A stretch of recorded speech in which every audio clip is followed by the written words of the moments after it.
En 1931, mientras el colapso del orden económico liberal tras el crack de 1929 disparaba el desempleo y debilitaba a las democracias europeas, un escritor británico de 37 años publicó una novela que rompía con las imágenes habituales de decadencia y ruina. La novela Brave New World no describía un futuro sumido en la miseria, sino uno aparentemente estable y pacificado. En ese mundo no había guerras, ni pobreza, ni enfermedades graves. Sin embargo, esa estabilidad no se mantenía mediante represión abierta o violencia constante, sino a través de una gestión científica de la vida humana que comenzaba antes del nacimiento y continuaba a lo largo de toda la experiencia emocional de las personas. La novela no presentaba una utopía, sino algo más inquietante, un sistema en el que el sufrimiento había sido eliminado no liberando al individuo, sino diseñando su forma de vivir, de sentir y de desear. Esta idea no apareció de forma aislada. Aldous Leonard Huxley llegó a ella desde una formación intelectual muy concreta. Nacido en 1894 en Godalming, creció en un entorno donde la ciencia y la cultura no se consideraban mundos separados, sino herramientas complementarias para entender la realidad. Su abuelo, Thomas Henry Huxley, había sido una figura clave en la difusión del darwinismo en Gran Bretaña y uno de los principales defensores de la evolución por selección natural. Para él, la ciencia no solo explicaba la vida, sino que también cuestionaba las antiguas formas de justificar el orden social. En esa tradición familiar, la ciencia no era vista como una amenaza para la cultura, sino como el nuevo fundamento sobre el que debía organizarse. Esa orientación continuó en la generación siguiente. Su hermano Julian desarrolló una visión del progreso basada en la gestión técnica de la sociedad a escala internacional, mientras que su medio hermano Andrew contribuyó de forma decisiva al estudio del funcionamiento del sistema nervioso. En este contexto, el conocimiento científico del ser humano no era una reflexión teórica distante, sino un proyecto práctico con consecuencias reales. Comprender cómo funciona el cuerpo y la mente implicaba, de manera directa, intervenir en la forma en que las sociedades se organizan y se gobiernan. Una grave enfermedad ocular en su juventud obligó a Aldous Huxley a abandonar la medicina, carrera que había comenzado en Oxford, y lo condujo hacia la literatura. Este cambio no significó alejarse de la ciencia, sino expresarla de otro modo. Huxley escribió desde dentro del pensamiento científico, plenamente consciente tanto de su enorme capacidad explicativa como de sus efectos culturales. A diferencia de muchos escritores de su tiempo, no veía la tecnología como una herramienta neutral que simplemente se usa bien o mal, sino como una fuerza histórica capaz de transformar la manera en que las personas piensan, sienten y se relacionan con el poder. Este enfoque resulta clave para entender la importancia de Brave New World. Mientras gran parte del pensamiento político de entreguerras seguía analizando el poder en términos de ideologías, clases sociales o control económico, Huxley se fijó en algo más profundo. No se preguntaba solo quién gobierna o con qué autoridad, sino cómo se forma el tipo de individuo que acepta ese gobierno. Su atención se centró en los mecanismos psicológicos que hacen que las personas terminen deseando aquello que el sistema necesita que deseen.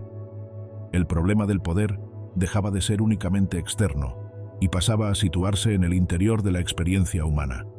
Para desarrollar esta idea, Huxley se apoyó en los avances de la psicología experimental, que estaban cambiando radicalmente la comprensión del ser humano. A finales del siglo XIX, los experimentos de Ivan Pavlov habían demostrado que respuestas automáticas del cuerpo podían asociarse a estímulos artificiales mediante repetición. Lo que comenzó como un estudio sobre la digestión reveló algo mucho más inquietante: que reacciones básicas podían ser moldeadas sin que la persona fuera consciente de ello.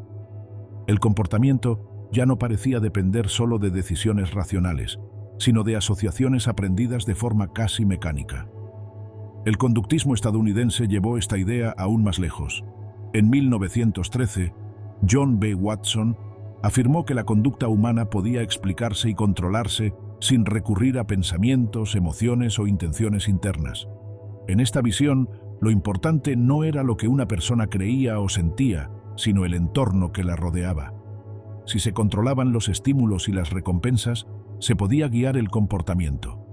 Cuando Watson declaró en 1930 que, con el entorno adecuado, podía convertir a cualquier niño en cualquier tipo de profesional, estaba expresando la convicción de que la naturaleza humana es profundamente moldeable. Aunque exagerada, esta afirmación resumía una idea poderosa, que el comportamiento puede diseñarse. Incluso las corrientes que criticaban el conductismo reforzaron indirectamente esta transformación. La psicología de la Gestalt, desarrollada en Alemania durante los años 20, mostró que no percibimos la realidad tal como es, sino que nuestra mente la organiza automáticamente en formas coherentes.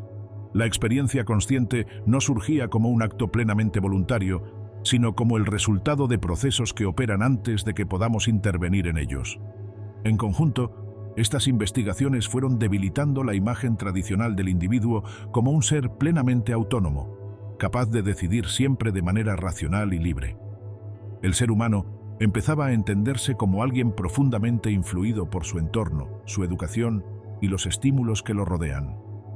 Cuando Huxley escribió Brave New World, estas ideas todavía no habían sido integradas en la teoría política de forma sistemática. Sin embargo, él supo anticipar sus consecuencias. Si el comportamiento humano podía ser moldeado científicamente, el poder ya no necesitaba imponerse mediante la fuerza. Podía actuar de forma más eficaz, influyendo desde el principio en los deseos, las costumbres y las emociones. La dominación dejaba de basarse en el miedo visible y pasaba a operar a través de la adaptación psicológica. Esta intuición se volvió explícita en 1958, cuando Huxley publicó Brave New World Revisited. En ese libro reconoció que había calculado mal los tiempos. Había creído que el mundo que describía tardaría siglos en llegar, porque asumía que encontraría fuertes resistencias. Sin embargo, al observar la sociedad de la posguerra, comprendió que los mecanismos que había imaginado ya estaban en marcha. No surgían como una dictadura evidente, sino como el resultado de avances tecnológicos, cambios culturales y nuevas formas de gestionar el comportamiento que se reforzaban mutuamente sin necesidad de un plan centralizado. Entre 1931 y 1958, el lenguaje político había cambiado poco, pero las estructuras profundas del poder se habían transformado de forma silenciosa. El control social ya no dependía solo de la amenaza, sino de la capacidad de organizar la vida cotidiana de millones de personas de manera constante y eficaz. La radio pasó de ser una novedad técnica a convertirse en un medio que sincronizaba la experiencia colectiva. Millones de personas escuchaban los mismos mensajes al mismo tiempo, no como órdenes, sino como una presencia familiar que informaba y entretenía. La televisión intensificó este proceso al añadir imágenes, convirtiendo la política, la cultura y el consumo en espectáculos continuos que captaban la atención y moldeaban emociones. Este nuevo entorno no solo transmitía información, sino que cambiaba la forma de prestar atención. La experiencia diaria se fragmentó en estímulos breves e intensos, reduciendo el espacio para la reflexión pausada.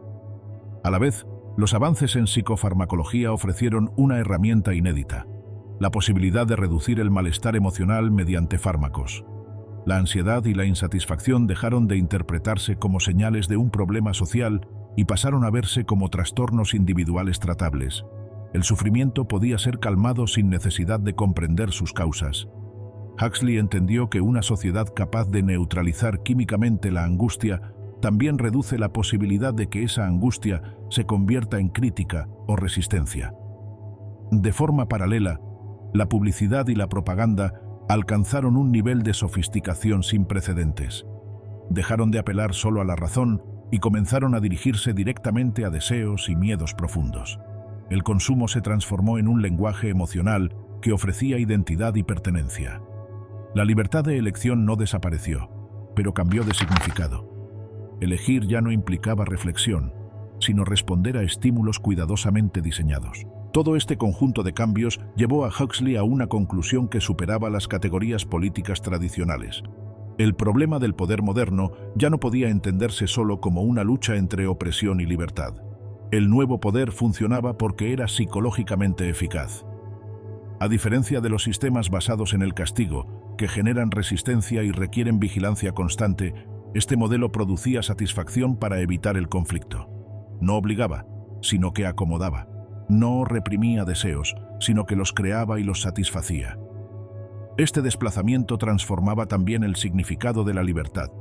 En un entorno donde las necesidades se anticipan, los deseos se guían y el malestar se neutraliza, la libertad deja de sentirse como algo necesario. No desaparece por prohibición, sino porque pierde relevancia. Lo más inquietante de este proceso no era su dureza, sino su apariencia amable. El nuevo poder se presentaba como protector y benévolo, y precisamente por eso resultaba cada vez más difícil de cuestionar. La advertencia de Huxley no hablaba de un futuro impuesto por la fuerza, sino de un mundo aceptado con naturalidad, donde la conformidad deja de sentirse como obediencia. Servidumbre voluntaria. ¿Cómo se obedece sin darse cuenta? En 1548, en pleno auge de las guerras de religión francesas, un joven estudiante de Derecho escribió un texto breve que no sería publicado hasta décadas después de su muerte, pero que contenía una de las preguntas más simples y, al mismo tiempo, más desestabilizadoras del pensamiento político occidental: ¿por qué obedecen los pueblos?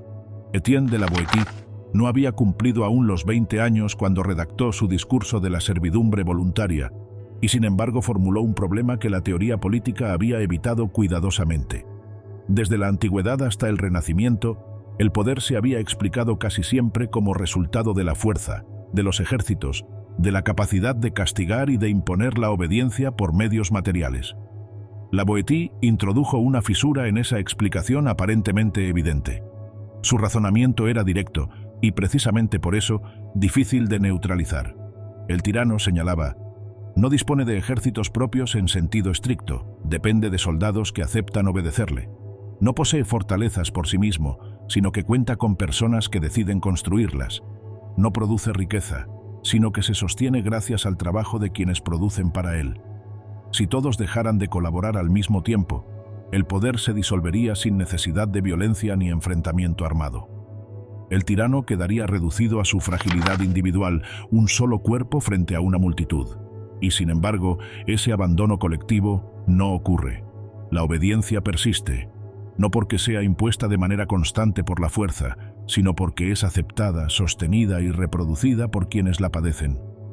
A partir de esta observación, la Boétie desplazó el problema del poder a un terreno completamente distinto. La servidumbre no podía explicarse únicamente por la superioridad material del dominador. Era, sobre todo, el resultado de un hábito adquirido desde la infancia, reforzado por la repetición cotidiana y naturalizado hasta volverse invisible. Los pueblos se acostumbran a obedecer del mismo modo que se acostumbran a ciertas prácticas diarias, hasta el punto de olvidar que podrían vivir de otra manera. La libertad no desaparece de golpe, se erosiona lentamente, hasta dejar de ser recordada. La tiranía, en este esquema, no se mantiene solo mediante violencia continua, sino gracias a la cooperación activa de los dominados, que entregan su fuerza al poder sin sentirse forzados a hacerlo. Esta intuición resultaba extraordinaria para el siglo XVI. Sin disponer de categorías modernas, la Boétie anticipó ideas que más tarde serían formuladas con otros nombres. Su aporte no fue el de un sistema teórico cerrado, sino el de una observación psicológica profunda. La obediencia política, comprendió, no se sostiene únicamente en el miedo, sino en la costumbre, en la adaptación progresiva y en la pérdida gradual de la capacidad de imaginar alternativas. Cuando Aldous Huxley retoma este problema en el siglo XX, lo hace desde un contexto radicalmente distinto. La servidumbre voluntaria deja de ser una hipótesis filosófica para convertirse en un fenómeno observable y técnicamente reproducible. La psicología del comportamiento había demostrado que organismos complejos pueden adaptarse a situaciones objetivamente perjudiciales si el proceso es gradual y va acompañado de recompensas parciales. El deterioro no se percibe como tal cuando avanza paso a paso y se ve compensado por pequeñas gratificaciones que hacen tolerable el conjunto. Investigaciones posteriores mostraron que organismos expuestos repetidamente a situaciones negativas que no pueden controlar desarrollan una pasividad profunda. Incluso cuando se les ofrecen oportunidades claras de escapar, dejan de intentarlo. No porque carezcan de capacidad, sino porque han interiorizado la idea de que actuar no sirve de nada. Sin embargo, Huxley identificó un fenómeno aún más profundo. No describió solo individuos resignados que soportan su situación por agotamiento o desesperanza. Describió individuos satisfechos, que colaboran activamente con su propia subordinación porque el sistema les proporciona recompensas reales que experimentan como beneficios auténticos. Aquí aparece una diferencia decisiva. El sujeto resignado conserva, aunque debilitada, la conciencia de su opresión. Sabe que está dominado, incluso si ha renunciado a resistir. El sujeto satisfecho, en cambio, ha perdido esa conciencia. No vive su situación como una limitación, sino como una forma de plenitud. No percibe pérdida, sino ganancia. Sus criterios para evaluar la realidad han sido moldeados de tal modo que coinciden exactamente con lo que el sistema puede ofrecerle. Cuando los deseos encajan por completo con los límites del orden existente, la dominación deja de sentirse como dominación y se vuelve imperceptible. Este proceso no opera mediante discursos ideológicos explícitos ni grandes consignas políticas. Funciona de manera más discreta, a través de la normalización educativa. El sistema escolar moderno no declara abiertamente que su objetivo sea producir individuos obedientes. Afirma que prepara trabajadores competentes, consumidores responsables y ciudadanos funcionales. Y de hecho, cumple esas funciones. Pero al hacerlo, responde a necesidades estructurales del sistema económico y social, no a un plan consciente de manipulación. Una economía industrial avanzada necesita personas con formación técnica suficiente para mantener la producción, pero no puede absorber sin tensiones una población ampliamente crítica que cuestione la organización fundamental del trabajo. Necesita consumidores con capacidad de compra, pero no individuos que pongan en duda el consumo como eje de la vida social. Necesita ciudadanos que participen de forma periódica en procesos electorales, pero no que intervengan activamente en las decisiones económicas que determinan su existencia cotidiana. La educación orientada a la normalización opera mediante incentivos y sanciones que no se presentan como castigos, sino como reglas neutrales del funcionamiento institucional. Quien se adapta, cumple plazos que no ha elegido, memoriza contenidos cuya relevancia no puede cuestionar y acepta jerarquías sin examinarlas. Recibe recompensas claras, reconocimiento, aprobación y acceso a oportunidades futuras. Quien cuestiona de forma persistente, desafía la autoridad sin respaldo institucional o prioriza el aprendizaje genuino sobre la acumulación de credenciales, se enfrenta a consecuencias distintas. No suele recibir castigos visibles, sino algo más eficaz: la exclusión progresiva de los caminos considerados exitosos, la etiqueta de problemático, el cierre silencioso de opciones. De este modo, el sistema educativo transmite una lección que va más allá de cualquier materia concreta. Enseña obediencia a través de su propia estructura. El aprendizaje decisivo no ocurre en el nivel del discurso, sino en un plano anterior a la reflexión consciente. A lo largo de años formativos cruciales, se interioriza que la conformidad genera aprobación y que la desviación genera rechazo. Cuando aparece la capacidad intelectual para cuestionar ese esquema, la obediencia ya se ha vuelto automática, integrada en los hábitos, en las respuestas espontáneas y en la forma misma de relacionarse con el mundo. La servidumbre moderna no necesita cadenas visibles porque ha sido interiorizada por completo. El poder ya no opera principalmente desde fuera, vigilando y castigando cada desviación. Se ha incorporado al interior del sujeto como autocontrol. El individuo contemporáneo aprende a vigilarse a sí mismo, a corregir su conducta antes de que sea cuestionada externamente, a anticipar expectativas incluso cuando no han sido formuladas de manera explícita.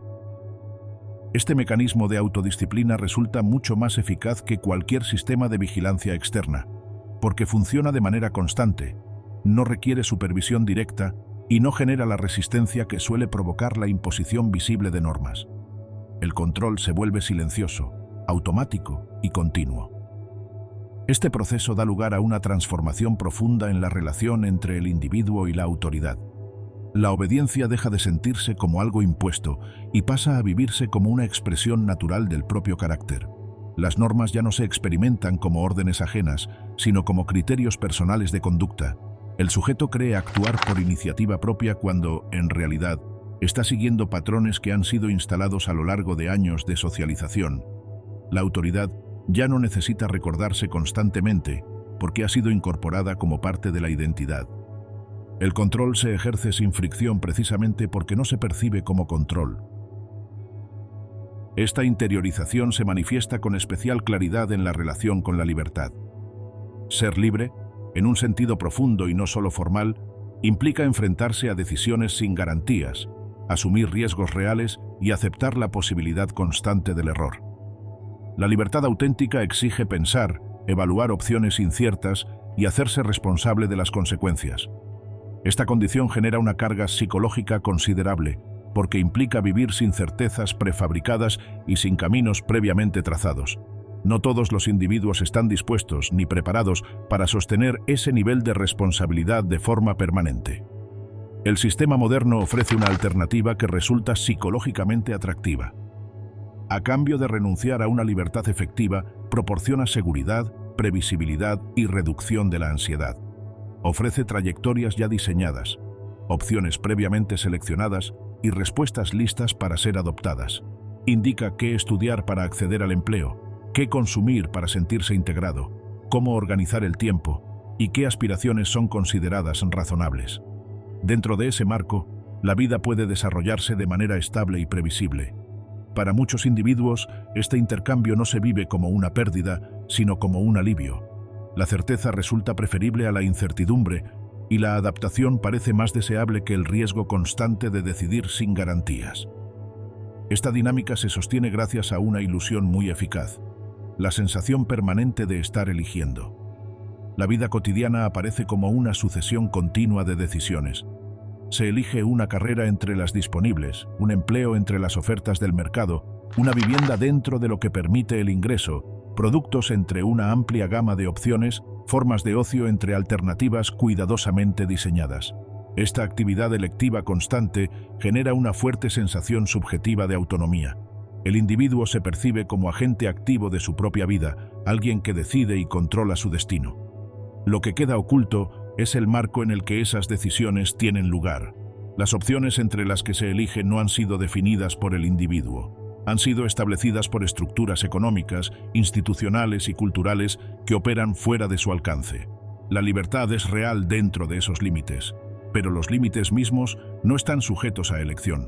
La abundancia de opciones secundarias oscurece la ausencia de opciones fundamentales.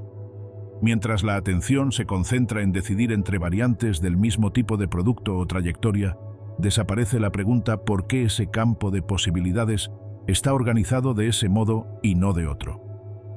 Este mecanismo transforma de manera silenciosa la figura del ciudadano. En la tradición política clásica, el ciudadano era concebido como alguien que participaba, al menos en principio, en la definición colectiva de cómo debía organizarse la sociedad. Su papel no se limitaba a elegir entre alternativas ya dadas, sino que implicaba intervenir en decisiones fundamentales sobre el uso del poder y la orientación del orden social. En el sistema moderno, esa figura es desplazada progresivamente por la del consumidor. El consumidor no decide sobre la estructura del sistema, sino únicamente entre opciones de mercado. Su forma principal de expresión es comprar o abstenerse de comprar. Puede cambiar de marca, pero no intervenir en las condiciones que hacen posible la producción. Este desplazamiento constituye una de las transformaciones políticas más profundas del siglo XX y se produjo sin decretos autoritarios ni imposiciones violentas. Se llevó a cabo mediante satisfacción efectiva. Las sociedades industriales avanzadas mejoraron de forma real y tangible las condiciones materiales de vida de amplios sectores de la población. El acceso a alimentos, vivienda, atención médica, educación y entretenimiento superó con creces el de cualquier periodo histórico anterior. Estos beneficios no fueron ilusorios, se experimentaron directamente en la vida cotidiana y reforzaron la aceptación del sistema que los proporcionaba. El intercambio implícito era claro: aceptar el papel de consumidor satisfecho y abstenerse de cuestionar las decisiones estructurales permitía acceder a un nivel creciente de bienestar material. Para la mayoría de las personas, especialmente aquellas que habían conocido la escasez y la inseguridad de épocas anteriores, este acuerdo resultaba razonable. La participación activa en la definición del orden social nunca había sido central en sus vidas. Lo que importaba era la estabilidad, el empleo, la previsibilidad y la mejora de las condiciones materiales. El sistema ofrecía precisamente eso, sin exigir un compromiso político profundo. La servidumbre voluntaria contemporánea no se sostiene, por tanto, mediante engaño directo ni mediante imposición ideológica burda. Se sostiene gracias a la satisfacción genuina de necesidades materiales combinada con una reducción progresiva de lo que resulta imaginable en el plano político. Las personas obtienen aquello que han aprendido a valorar y renuncian a aquello que nunca se les enseñó a considerar esencial. No viven esa renuncia como una pérdida, porque lo que se pierde nunca fue presentado como una posibilidad real. Esta es la forma más avanzada de servidumbre voluntaria que Huxley identifica, no aquella en la que el individuo es obligado a traicionar sus deseos, sino aquella en la que los deseos mismos han sido formados para coincidir con los límites del sistema. El poder alcanza su grado máximo de eficacia cuando ya no necesita imponerse, porque ha logrado que lo que el sujeto quiere sea exactamente aquello que puede concedérsele sin alterar el orden existente. En ese punto, la dominación se vuelve invisible. No hay resistencia porque no hay carencia reconocida. La jaula desaparece de la percepción, no porque no exista, sino porque ha sido confundida con el mundo mismo. La ocupación de la mente, distracción, entretenimiento y atención. El pensamiento crítico, entendido como la capacidad de comprender en profundidad y no solo de recibir información, requiere una condición psicológica cada vez más escasa en las sociedades modernas. La atención sostenida en ausencia de estímulos externos. Esta capacidad no es el estado natural del cerebro humano. Por el contrario, la mente está biológicamente diseñada para una atención dispersa, siempre alerta al entorno, escaneando de manera constante en busca de amenazas u oportunidades. Durante millones de años, esta forma de atención fue una ventaja evolutiva, ya que la supervivencia dependía de detectar cambios inmediatos en el ambiente. La atención concentrada, aquella que permite sostener una idea interna durante largos periodos, ignorando estímulos externos, es una capacidad secundaria que debe ser cultivada de forma deliberada, incluso en contra de inclinaciones biológicas profundas. Ya en el siglo XVII, Blaise Pascal observó que gran parte de la infelicidad humana provenía de la incapacidad de permanecer en silencio y a solas consigo mismo. Esta observación no señalaba un defecto moral, sino una limitación profundamente humana. La dificultad para permanecer quieto, sin estímulos constantes, fue durante siglos una protección adaptativa. Sin embargo, en contextos donde las amenazas ya no son físicas, sino cognitivas, esa misma inclinación se convierte en una vulnerabilidad. La mente que no puede detenerse tampoco puede comprender con profundidad. A pesar de esta dificultad, la atención sostenida resulta indispensable para cualquier forma de pensamiento complejo. Analizar una estructura social exige mantener varias ideas activas al mismo tiempo y examinar cómo se relacionan entre sí. Evaluar un argumento político requiere seguir una cadena de razonamiento sin permitir que impulsos emocionales la interrumpan. Desarrollar una idea original implica permanecer con una intuición inicial el tiempo suficiente para elaborarla, corregirla y conectarla con otros conceptos, incluso cuando el proceso resulta incómodo o incierto. Todos estos procesos dependen de la capacidad de resistir distracciones y de tolerar periodos en los que no hay gratificación inmediata, pero sí un trabajo mental profundo que no siempre es visible.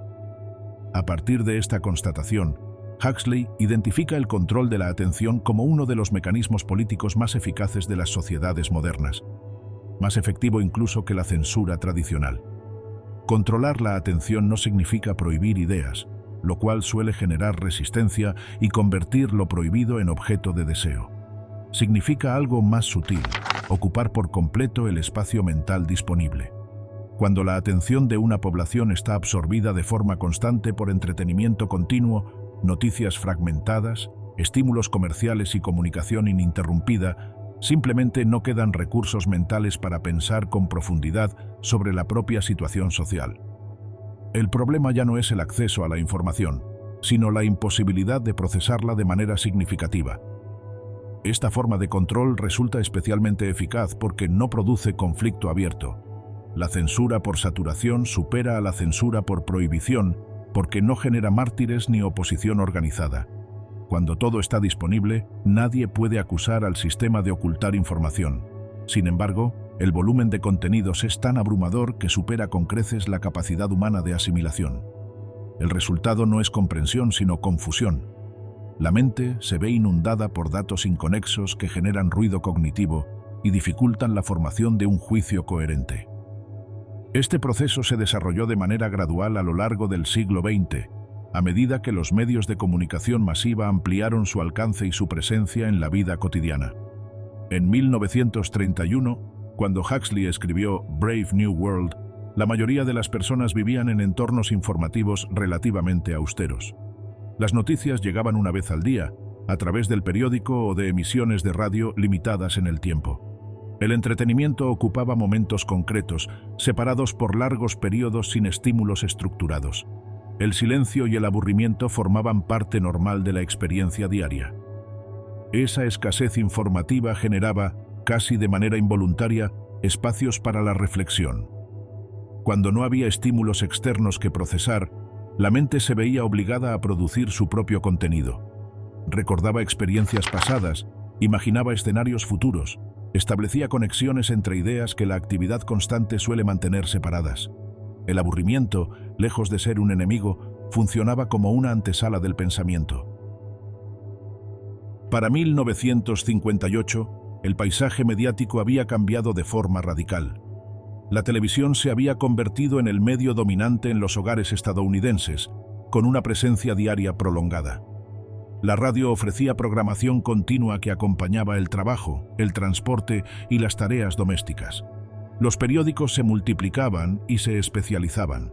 Huxley observó que ni siquiera en la Roma antigua, con sus espectáculos masivos y celebraciones constantes, había existido un sistema de distracción tan permanente. La saturación mediática había comenzado, aunque aún estaba lejos de los niveles que alcanzaría más tarde con la digitalización total del entorno. Esta saturación no es neutral en sus efectos. En Brave New World, las distracciones fascinantes se utilizan de manera deliberada para evitar que las personas presten atención prolongada a la realidad social y política. El entretenimiento funciona como distracción política no porque oculte información, sino porque absorbe la atención de tal manera que no deja espacio mental para pensar sobre esa información. El problema no es desconocer lo que ocurre, sino no disponer del tiempo interior necesario para comprenderlo, relacionarlo y extraer consecuencias. Aquí se vuelve fundamental distinguir entre ocio genuino y evasión mediante entretenimiento industrial. El ocio, tal como lo entendían los filósofos clásicos, era el tiempo liberado de obligaciones externas dedicado a actividades con valor propio, como la reflexión, la conversación profunda o la creación. Era una forma de actividad interior que requería atención y elección. El entretenimiento industrial, en cambio, no exige esfuerzo ni participación activa. Basta con exponerse a estímulos diseñados para capturar la atención de manera automática. Su objetivo no es enriquecer la experiencia, sino mantenerla ocupada el mayor tiempo posible con el menor esfuerzo cognitivo. Esta lógica responde a imperativos económicos claros. En una economía donde múltiples actores compiten por el tiempo limitado de las personas, el contenido que triunfa es aquel que captura la atención de forma inmediata. La novedad constante, la estimulación intensa, las narrativas adictivas y la confirmación de creencias previas se imponen sobre contenidos que exigen paciencia, reflexión y esfuerzo. El mercado favorece aquello que se consume con facilidad y penaliza sistemáticamente la complejidad. El resultado es un entorno mediático dominado no por la mentira, sino por lo irrelevante. Información que puede ser técnicamente verdadera, pero que no contribuye a comprender los procesos que estructuran la vida social. Escándalos personales, conflictos superficiales y dramas aislados capturan emociones sin generar comprensión. La mente permanece ocupada, pero no orientada. Se crea la sensación de estar informado, mientras se dificulta la formación de un juicio político sólido. En este contexto, el miedo cultural al aburrimiento se convierte en un síntoma revelador. El aburrimiento ha dejado de ser un estado neutral para transformarse en algo que debe eliminarse de inmediato. El tiempo no estructurado genera incomodidad, incluso ansiedad. Esta reacción no es natural, sino aprendida. Un sistema basado en el consumo constante necesita que las personas experimenten vacíos que puedan ser llenados con productos, contenidos o experiencias. El aburrimiento deja de ser una oportunidad para pensar y se convierte en una señal de que hay que consumir algo. La eliminación del silencio opera tanto en el exterior como en el interior. Los espacios urbanos modernos están saturados de ruido continuo, mientras que la mente se llena de voces que no son propias. Mensajes publicitarios, fragmentos de canciones, opiniones ajenas y deseos inducidos se instalan como si fueran pensamientos personales. Este ruido interno constante impide el acceso al pensamiento profundo, porque el espacio mental ya está ocupado por contenidos que fueron introducidos desde fuera. Las consecuencias de esta ocupación permanente son observables. La atención es un recurso limitado que se agota con el uso constante y requiere periodos de descanso para recuperarse. La exposición continua a estímulos rápidos y fragmentados reduce la capacidad de concentración profunda. El cerebro se adapta a la estimulación intensa y pierde tolerancia a actividades lentas y complejas. No se trata de una pérdida de inteligencia, sino de una reconfiguración de hábitos mentales que vuelve cada vez más difícil sostener el tipo de atención que el pensamiento crítico exige. Esta transformación de la atención no es solo individual, sino acumulativa y generacional. Cada generación que crece en entornos de estimulación más intensa desarrolla expectativas acordes a ese ritmo y encuentra progresivamente más difícil involucrarse con contenidos que requieren concentración prolongada sin gratificación inmediata. La lectura de textos extensos y conceptualmente exigentes, actividad históricamente central para el desarrollo del pensamiento crítico y para la transmisión de conocimiento complejo, se vuelve cada vez menos frecuente. No porque las personas sean menos capaces, sino porque sus mentes han sido entrenadas desde edades tempranas para responder a patrones de estímulo completamente distintos. Han desarrollado habilidades para procesar múltiples fragmentos de información en paralelo, pero han perdido destreza en el seguimiento secuencial de ideas que requieren tiempo, silencio y continuidad. Esta reconfiguración cognitiva tiene consecuencias políticas profundas. Una población incapaz de sostener la atención durante periodos prolongados se vuelve estructuralmente incapaz de comprender procesos sociales complejos. El análisis de las relaciones de poder exige precisamente aquello que la saturación constante debilita: la capacidad de mantener varias variables activas en la mente, de examinar relaciones causales a largo plazo, de tolerar la ambigüedad y de revisar conclusiones iniciales cuando la evidencia las contradice. Cuando estas capacidades se erosionan, el pensamiento político se reduce a reacciones inmediatas ante estímulos emocionales, imágenes impactantes o consignas simplificadas, cuidadosamente diseñadas para provocar respuestas rápidas sin reflexión. En ese contexto, el debate público deja de organizarse en torno a argumentos y pasa a estructurarse alrededor de impulsos. La atención fragmentada favorece narrativas breves, conflictos personalizados y explicaciones simples para problemas complejos. La política se convierte en una sucesión de estímulos diseñados para captar interés momentáneo, no en un espacio de deliberación sostenida. Las decisiones colectivas quedan así determinadas por estados emocionales transitorios más que por comprensión estructural, lo que facilita la manipulación sin necesidad de coerción abierta. El control mediante la ocupación de la atención resulta especialmente eficaz porque no se reconoce como una forma de control. Quien vive inmerso en un flujo constante de entretenimiento no experimenta esa situación como una restricción de su libertad, sino como una ampliación de sus posibilidades. La abundancia de contenido se interpreta como diversidad cultural, y la capacidad de elegir entre miles de opciones disponibles de forma inmediata se vive como autonomía. La idea de que esta abundancia pueda funcionar como un mecanismo de control no se presenta con facilidad, porque formularla exigiría precisamente el tipo de reflexión sostenida que el propio sistema dificulta. La diferencia entre elegir contenidos y pensar críticamente sobre el sistema que produce esos contenidos se vuelve, de este modo, invisible. La libertad de selección reemplaza a la libertad de comprensión. Mientras la atención se consume en decidir qué ver, qué escuchar o qué leer a continuación, desaparece el espacio mental necesario para preguntarse por qué ese conjunto de opciones existe, qué intereses lo organizan y qué posibilidades han quedado fuera de él. La mente permanece ocupada, pero no orientada hacia el análisis de las condiciones que estructuran su propia experiencia. Este mecanismo se refuerza mediante la eliminación progresiva del silencio. El silencio no solo desaparece del entorno físico, sino también del interior de la mente. Los momentos sin estímulo se viven como incómodos o incluso intolerables. El impulso inmediato es llenarlos con alguna forma de consumo informacional, aunque sea trivial. Sin embargo, es precisamente en esos espacios vacíos donde históricamente ha surgido el pensamiento profundo. Sin silencio, no hay distancia. Sin distancia, no hay reflexión. Sin reflexión, no hay posibilidad de cuestionar lo que se presenta como evidente. Huxley comprendió que una sociedad incapaz de sostener la atención no necesita ser censurada para ser gobernada. Basta con mantenerla permanentemente distraída. El control ya no opera prohibiendo preguntas, sino eliminando las condiciones mentales necesarias para formularlas. No se trata de impedir que las personas piensen, sino de mantenerlas en un estado en el que pensar resulte innecesario, incómodo o simplemente imposible de sostener durante el tiempo suficiente. Placer, soma y gestión artificial del sufrimiento.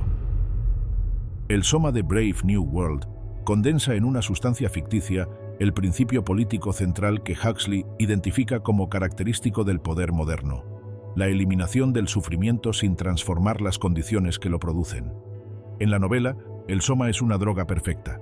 Produce euforia sin resaca, descanso sin deterioro mental y alivio inmediato sin efectos secundarios visibles. 2 gramos bastan para escapar momentáneamente de la realidad. 3 gramos garantizan un sueño profundo y reparador, todo ello sin costos aparentes.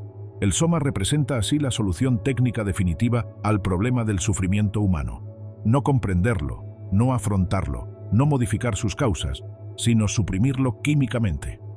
Cuando Huxley imaginó el soma en 1931, se trataba de ciencia ficción. Las sustancias psicoactivas disponibles en ese momento tenían efectos graves, generaban dependencia física, deterioro cognitivo y riesgos reales para la salud.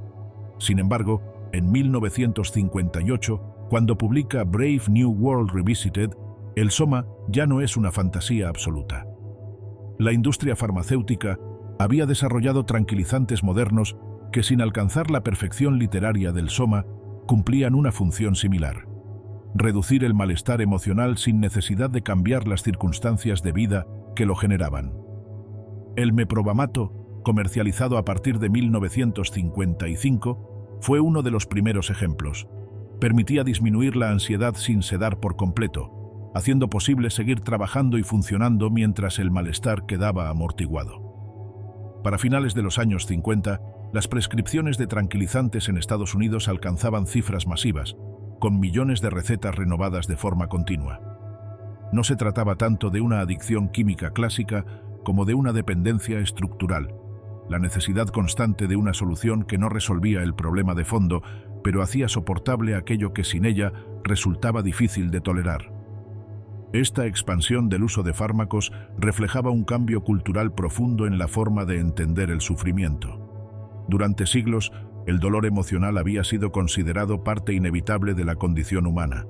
Las tradiciones filosóficas, religiosas y literarias occidentales habían reflexionado largamente sobre su sentido.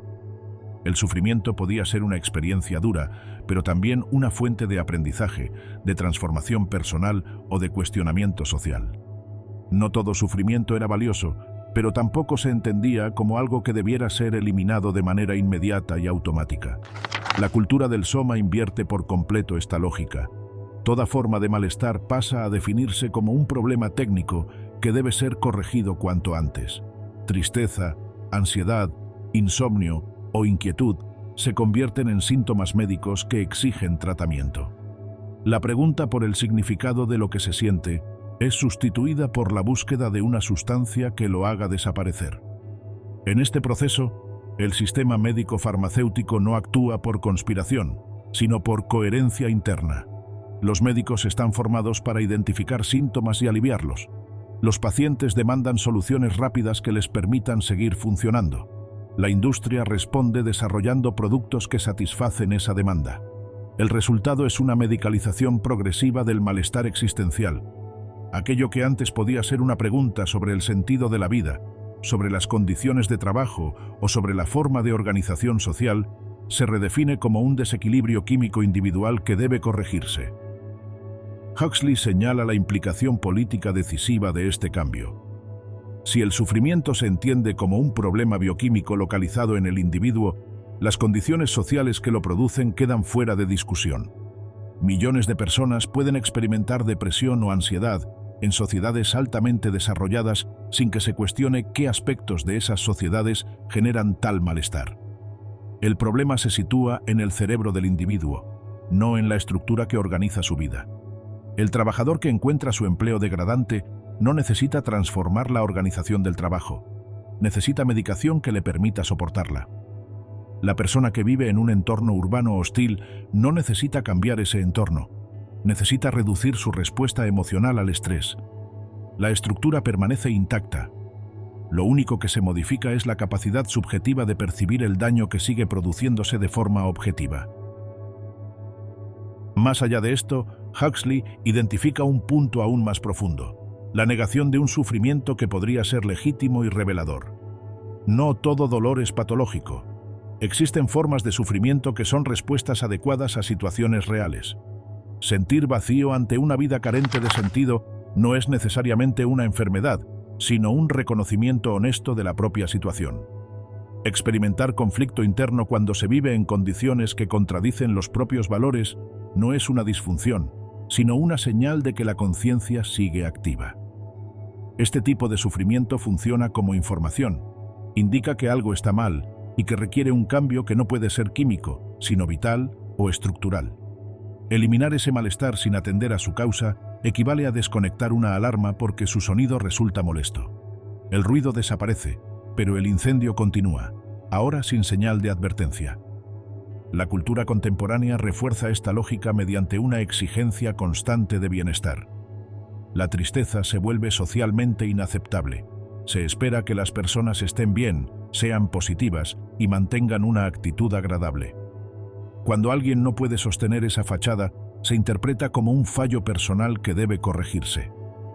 Esta presión se manifiesta en normas laborales, en modelos de éxito difundidos por los medios y en expectativas sociales que presentan la felicidad permanente como algo normal y alcanzable. En este contexto, expresar malestar resulta incómodo y costoso. Las personas aprenden a reprimirlo, a ocultarlo y, con el tiempo, a no sentirlo conscientemente. Se adaptan funcionando de manera eficiente, pero con una vida interior cada vez más empobrecida. Esta anestesia emocional tiene su equivalente político exacto en el soma de la novela. Allí, el soma no es un vicio privado, sino una institución central. El Estado lo proporciona como parte de los derechos básicos, presentándolo como una forma de cuidado y generosidad. Sin embargo, es también el instrumento de control más eficaz. Un ciudadano químicamente equilibrado no cuestiona, no se rebela y no desarrolla ideas subversivas que suelen surgir de la insatisfacción profunda. La inversión es brillante y perturbadora.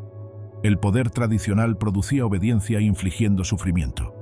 El nuevo poder produce conformidad eliminándolo. Ambos generan docilidad, pero el segundo es mucho más estable, porque no despierta resentimiento. Quien es castigado odia a quien lo castiga. Quien es sedado agradece a quien le proporciona alivio y teme perder ese acceso. Huxley extiende este análisis a lo que denomina equivalentes funcionales del soma. El consumo cumple una función similar a la medicación: regular estados emocionales mediante recursos externos. La publicidad no vende objetos, sino promesas de alivio emocional. Cada producto se presenta como solución a una carencia interna. La compra produce un breve aumento de bienestar que se desvanece rápidamente, lo que impulsa a repetir el acto. Se crea así una dependencia estructural. La satisfacción no proviene del objeto, sino del proceso de adquirirlo, que activa mecanismos de recompensa momentáneos. El sistema necesita que esa satisfacción sea siempre incompleta para sostener el ciclo de consumo. La consecuencia más profunda de esta lógica es la fragilidad psicológica.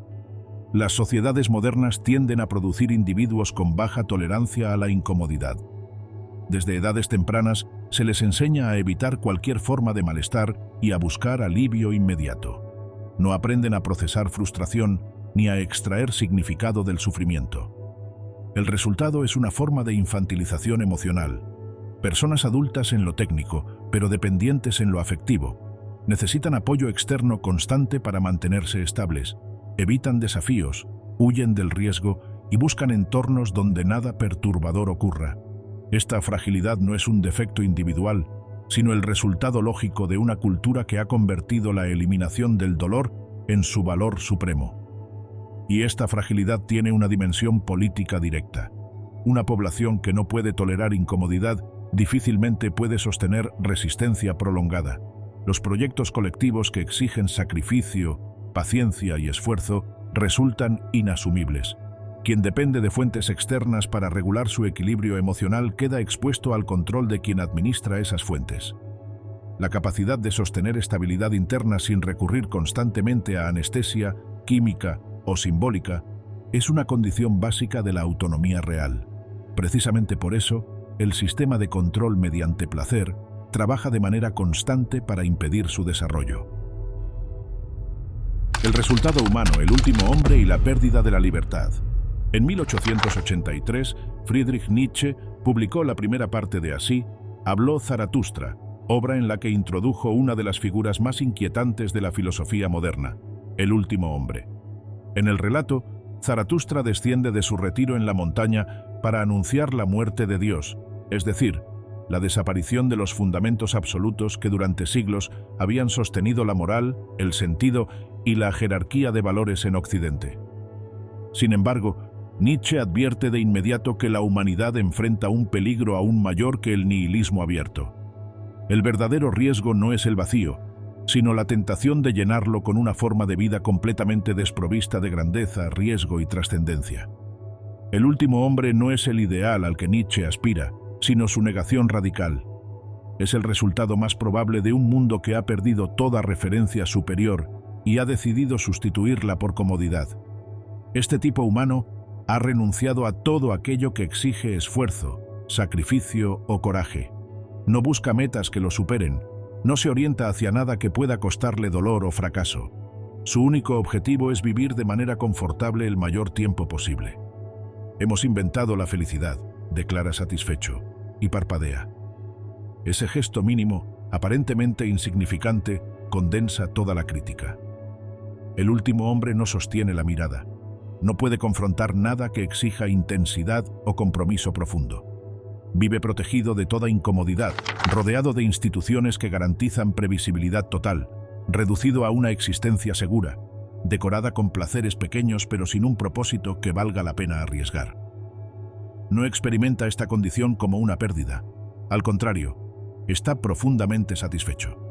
Ha perdido incluso la capacidad de imaginar que podría existir algo más elevado o más significativo que su bienestar inmediato. No desea nada por lo cual estaría dispuesto a sufrir. No concibe valores que justifiquen el sacrificio. La mediocridad no le resulta humillante porque ha desaparecido el criterio mismo que permitiría reconocerla como tal. Huxley reconoce en esta figura filosófica el tipo humano que las sociedades industriales avanzadas están produciendo de manera sistemática. No lo hacen mediante represión violenta, sino a través de una organización social que recompensa ciertos rasgos y desalienta otros. El sistema favorece la seguridad frente a la aventura, la conformidad frente a la originalidad, la eficiencia frente a la creatividad, el consumo frente a la producción significativa, el entretenimiento frente a la contemplación. A lo largo de décadas, estas preferencias estructurales actúan como una selección silenciosa. Prosperan aquellos cuyas inclinaciones coinciden con lo que el sistema necesita. Quienes no toleran la vida estandarizada quedan marginados o simplemente no se reproducen al mismo ritmo que los mejor adaptados. El rasgo central del último hombre es la eliminación del riesgo. Busca seguridad por encima de todo. Evita aventuras porque implican peligro. Rechaza desafíos porque suponen la posibilidad de fracasar. Prefiere una certeza mediocre a una incertidumbre que podría conducir a algo más elevado. Elige una vida larga y vacía antes que una vida breve e intensa. Prefiere no sentir profundamente antes que exponerse al sufrimiento. Las sociedades modernas están diseñadas para satisfacer estas preferencias mediante sistemas de protección cada vez más completos. Seguros, estabilidad institucional, previsión constante, control de contingencias. Todo se calcula, todo se anticipa, todo se vuelve gestionable. Sin embargo, esta eliminación sistemática del riesgo tiene un costo psicológico profundo. Nietzsche lo intuyó y Huxley lo desarrolla con claridad. Cuando nada está realmente en juego, la existencia pierde significado. El sentido surge del compromiso con proyectos que superan al individuo, que exigen esfuerzo y contienen la posibilidad real del fracaso. Una vida completamente segura es una vida donde nada importa lo suficiente. El último hombre vive muchos años, pero nunca vive con intensidad. Está siempre a salvo, pero nunca verdaderamente vivo. No construye una historia propia porque no ha arriesgado nada, no ha superado nada, no ha creado nada que lo trascienda. Huxley vincula esta figura con un fenómeno psicológico observable en las sociedades contemporáneas: la infantilización progresiva de los adultos. Rasgos que antes definían la madurez, como la capacidad de tolerar frustración, posponer la gratificación, asumir responsabilidad y orientarse hacia objetivos a largo plazo, se debilitan. En su lugar aparecen características propias de la infancia: búsqueda constante de satisfacción inmediata, intolerancia a la incomodidad, dependencia de estímulos externos y rechazo de la disciplina. Los adultos funcionan, pero lo hacen sin haber desarrollado plenamente los recursos internos que permiten sostener una vida autónoma. Esta infantilización no es casual. Es el resultado de un entorno que elimina de manera sistemática las experiencias que históricamente forjaban la madurez. En sociedades agrarias y en las primeras fases de la industrialización, los niños enfrentaban dificultades reales desde edades tempranas. Asumían responsabilidades concretas, experimentaban consecuencias reales de sus errores y aprendían, a través de la experiencia directa, que el esfuerzo sostenido podía modificar su situación. Estas vivencias, aunque duras, desarrollaban capacidades internas como la perseverancia, la autorregulación y la tolerancia a la frustración. Las sociedades modernas, en contraste, protegen a los niños de casi toda dificultad significativa. Crecen en entornos controlados donde cada necesidad es satisfecha de inmediato y donde el error rara vez tiene consecuencias reales. Al no verse obligados a desarrollar recursos internos, aprenden a depender de soluciones externas. Cuando alcanzan la adultez formal, mantienen la misma expectativa: que el mundo debe ser fácil, que alguien más debe resolver los problemas, que la incomodidad es inaceptable. La dificultad deja de verse como parte del crecimiento y pasa a interpretarse como un fallo del sistema. Este rechazo cultural de lo difícil tiene consecuencias profundas. Capacidades humanas complejas como el pensamiento crítico, la resiliencia emocional, la creatividad y la profundidad intelectual solo se desarrollan enfrentando problemas que no tienen soluciones inmediatas. Requieren paciencia, esfuerzo y la capacidad de permanecer con lo incómodo sin huir de ello. Al eliminar sistemáticamente estas condiciones, la cultura produce individuos funcionales pero superficiales. Pueden ejecutar tareas dentro de sistemas existentes, pero carecen de la profundidad necesaria para transformarlos o crear otros nuevos. Huxley identifica otro rasgo decisivo del último hombre que resulta central desde el punto de vista político: el aislamiento. Este tipo humano no construye comunidades profundas, sino agrupaciones frágiles. Vive rodeado de otros, pero no verdaderamente con otros. Sus relaciones son superficiales y funcionales, basadas en conveniencia inmediata más que en compromiso duradero. Este aislamiento no es una elección consciente, sino el efecto directo de una organización social que dificulta, cuando no impide, la formación de vínculos sólidos. Las personas contemporáneas pueden habitar ciudades densamente pobladas y sin embargo vivir en una soledad persistente. Comparten espacios con miles de individuos, trabajan con numerosos colegas y mantienen contacto digital constante, pero carecen de relaciones en las que sean conocidas de manera profunda y sostenida. Esta soledad estructural no se experimenta necesariamente como carencia, porque ha sido compensada con satisfacciones individuales. El entretenimiento constante, el consumo privado, la comodidad doméstica y la gratificación inmediata permiten cubrir necesidades básicas sin recurrir a vínculos significativos. Es posible llevar una vida completa, en términos funcionales, sin depender emocionalmente de nadie. Precisamente por eso, la comunidad deja de ser necesaria. Y cuando la comunidad deja de ser necesaria, también deja de ser posible.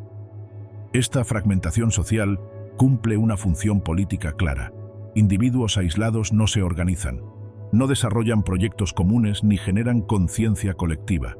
Cada persona enfrenta sus dificultades de manera individual sin redes de apoyo que permitan resistir condiciones adversas o imaginar alternativas.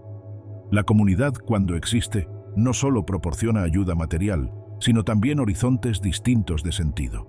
Ofrece valores compartidos, narrativas alternativas y modos de vida que pueden entrar en tensión con el orden dominante. Por esta razón, los sistemas de control tienden a debilitar cualquier forma de solidaridad genuina, sustituyéndola por relaciones transaccionales y vínculos temporales que no generan compromiso duradero. De esta arquitectura social emerge lo que Huxley describe como apatía democrática. Los ciudadanos dejan de verse a sí mismos como agentes capaces de influir en el rumbo colectivo y pasan a asumirse como espectadores. La política se convierte en un espectáculo que se observa, se comenta y se consume, pero en el que no se participa de manera efectiva. Se forman opiniones, se expresan reacciones y se experimenta indignación ocasional, pero sin acción sostenida ni implicación real. Mientras tanto, las decisiones fundamentales se toman en otros espacios, por actores que no son espectadores, sino ejecutores del poder. Esta transformación resulta especialmente eficaz porque produce una ilusión de participación. Tener opiniones sobre procesos que otros controlan se confunde con intervenir en ellos. El individuo se siente implicado porque discute, se informa y reacciona emocionalmente, pero ha renunciado a cualquier influencia real.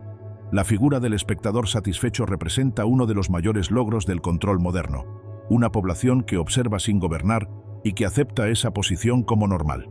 Huxley respalda esta observación con datos de su tiempo. Encuestas realizadas a finales de los años 50 mostraban que muchos adolescentes estadounidenses no confiaban en las instituciones democráticas, no veían problemas en la censura de ideas impopulares y consideraban aceptable ser gobernados por una élite de expertos siempre que su nivel de vida se mantuviera. Esta disposición no surgía de adoctrinamiento autoritario, sino de comodidad. Una generación criada en prosperidad relativa, que nunca había experimentado privaciones graves ni luchado por derechos fundamentales, no percibía la libertad política como algo esencial. La veía como una abstracción lejana, irrelevante para su vida cotidiana. El intercambio parecía razonable. Si renunciar a participación política efectiva garantizaba estabilidad, eficiencia y bienestar material, el precio resultaba aceptable. Lo que no se percibía era que la libertad política no es un lujo prescindible, sino la condición que protege todas las demás libertades. Cuando el poder se concentra en una élite no responsable ante la población, la seguridad material depende por completo de su benevolencia. Y la benevolencia, cuando no está limitada por mecanismos de control democrático, puede retirarse en cualquier momento. Para expresar esta paradoja con claridad, Huxley recurre a Dostoyevsky y a la figura del gran inquisidor en Los hermanos Karamazov. En ese relato, el inquisidor explica por qué debe encarcelar a Cristo. Porque Cristo ofreció a la humanidad la libertad de conciencia, la posibilidad de decidir por sí misma sin garantías ni autoridades que aseguren que la elección es correcta.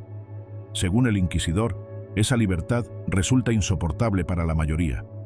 Las personas prefieren seguridad, certeza y pan garantizado antes que la carga de decidir por sí mismas. No desean libertad, desean alivio de la responsabilidad que la libertad implica. Esta escena encierra la intuición central que Huxley retoma. Los seres humanos desean la libertad, pero al mismo tiempo huyen de ella. La libertad real exige pensar constantemente, asumir riesgos y vivir con la incertidumbre de no saber si las decisiones tomadas son correctas. Para muchos, esta carga resulta excesiva. Cuando se les ofrece una alternativa que garantiza comodidad y reduce la ansiedad, están dispuestos a ceder autonomía a cambio de seguridad. El sistema moderno ha aprendido a explotar esta tendencia sin recurrir a la fuerza. No impone obediencia mediante violencia, sino que ofrece comodidad, estabilidad y satisfacción. La libertad no desaparece formalmente. Sigue existiendo en abstracto, pero pierde contenido real porque deja de ser deseada y con el tiempo también deja de ser ejercida. Nadie la prohíbe. Simplemente se vuelve innecesaria en un entorno que proporciona todo aquello que las personas han sido educadas para querer. Huxley no propone soluciones simples ni ofrece optimismo fácil. La preservación de la libertad exige esfuerzo consciente y va en contra de las tendencias dominantes de la cultura moderna. Requiere educación orientada al pensamiento crítico. recuperación de la atención sostenida y desarrollo de resistencia frente a la manipulación. Este tipo de formación es inherentemente subversiva, porque produce individuos difíciles de controlar. Por esa razón rara vez se fomenta de manera sistemática. Los sistemas educativos tienden a priorizar la adaptación y la conformidad, no la autonomía profunda. La alternativa es clara. Sin resistencia consciente, la libertad no desaparece por decreto, sino por abandono voluntario. La forma más perfecta de dominación no es aquella que prohíbe la libertad, sino aquella en la que la libertad sigue estando disponible, pero nadie la desea. En ese mundo, la comodidad sustituye al sentido, el placer reemplaza al compromiso y la satisfacción inmediata ocupa el lugar de la dignidad. El último hombre no sufre, disfruta. No ha sido forzado a renunciar a su autonomía. La ha entregado gustosamente a cambio de seguridad. Y en esa renuncia voluntaria, lo que se pierde no es solo la libertad, sino la voluntad misma de ser libre.